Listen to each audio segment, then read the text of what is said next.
उदयपुर के सबसे ऊंचे किले सज्जनगढ़, जिसे हम मानसून पैलेस के नाम से जानते हैं।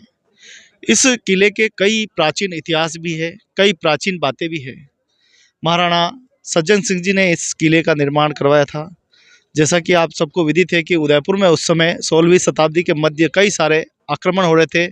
उन आक्रमणों को देखने के लिए और चारों दिशाओं में नज़र रखने के लिए इस किले का निर्माण किया गया था, जिसे हम सज्जनगढ़ के नाम से जानते हैं।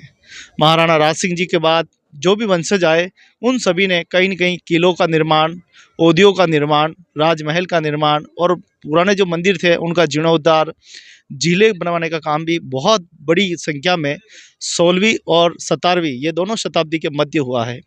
हम देखें कि ये जो तालाब हमको दिखाई दे रहा है, ये पिछोला, कभी पिछोली के नाम से तालाब विख्यात था। इसमें पानी भरा रहता था, क्योंकि ये जो रमणीक पहाड़ियाँ, इन पहाड़ियों से अधिक उदयपुर की हम बात करते हैं। यहाँ पीछे बहुत ही सुंदर सरोवर है, इन्हीं पहाड़ों के पीछे, जिसको बड़ी नाम है।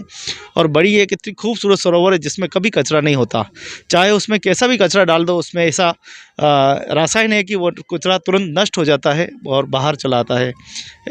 उदयपुर में आने वाले पर्यटकों के मन को प्रफुल्लित करने वाले ये कलाकार अपनी लोक कलाओं के माध्यम से, रावण हत्या के माध्यम से कला को प्रोत्साहित करते हैं। यहाँ पर आप देखें कि बड़े ही भाव के साथ सभी यहाँ पर्यटक, अतिथि, मेहमान इनको सुनते हैं। आज पर्यटक विभाग और देवस्थान विभाग, पुरातत्व विभाग सभी को मिलकर कलाकारों को प्रोत्साहित करना चाहिए, जिससे कि कला उस जगह जरूर पहुँचे जहाँ पर कला की आवश्यकता है। ये कला धीरे धीरे लुप्त होती जा रही है।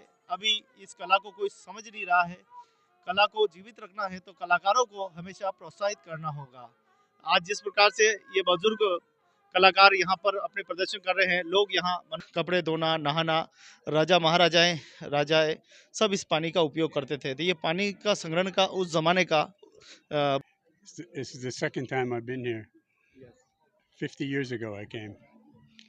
Looks a lot different now. It's much better.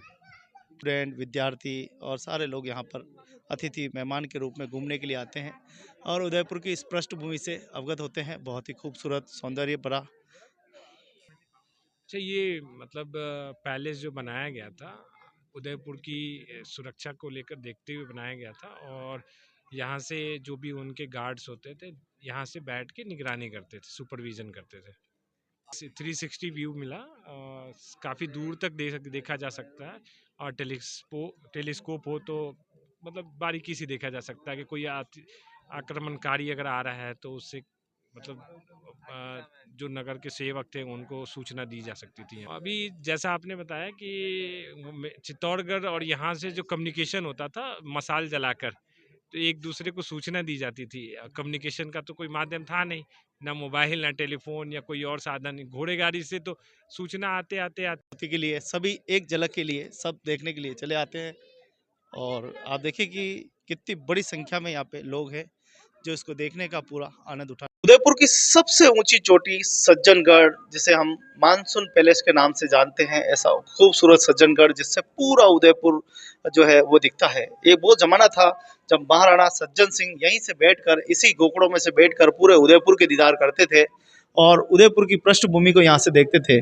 अनेकों उदयपुर में आक्रमण होते थे, तो उसको आक्रमण को रोकने के लिए यहाँ से देखना अच्छा था और एक पता लग जाता था कि किस प्रकार से, किस तरफ से जो है। मैं आपके न्यूज़ बारीकी से देखता हूँ आपकी न्यूज़ को। एक सवाल जरूर पूछना चाहूँगा, जहाँ वीर शिरोमणि महाराणा प्रताप, राज सिंह जी जैसे महान व्यक्ति थे और भोपाल सिंह जी जो दानवीर में कहे जाते थे, उन्हीं के वंशज ये कहते हैं महाराणा, जिसके हम किले में खड़े हैं, महाराणा सज्जन सिंह जी। उदयपुर की इतनी पृष्ठभूमि है, पूरी दुनिया में नाम है। जब युद्ध हुआ था जब महाराणा प्रताप का, तो उस समय भी हमारे सर्व समाज के लोग युद्ध में साथ दिया। यहाँ तक कि भामाशाहों ने भी यहाँ पर बढ़ चढ़कर भाग लिया। हमारी इस भूमि पर सभी को रहने का अधिकार, सभी को समानता का अधिकार रहे, ये प्रशासन को हमेशा ध्यान में रखना चाहिए।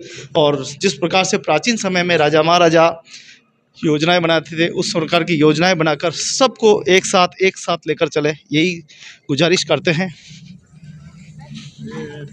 प्रकाशित कर रहे हैं। तो ऐसा खूबसूरत पैलेस सज्जनगढ़ का आज हमें देखने को मिला और मेवा टुडे ने आपको सभी इस ऐतिहासिक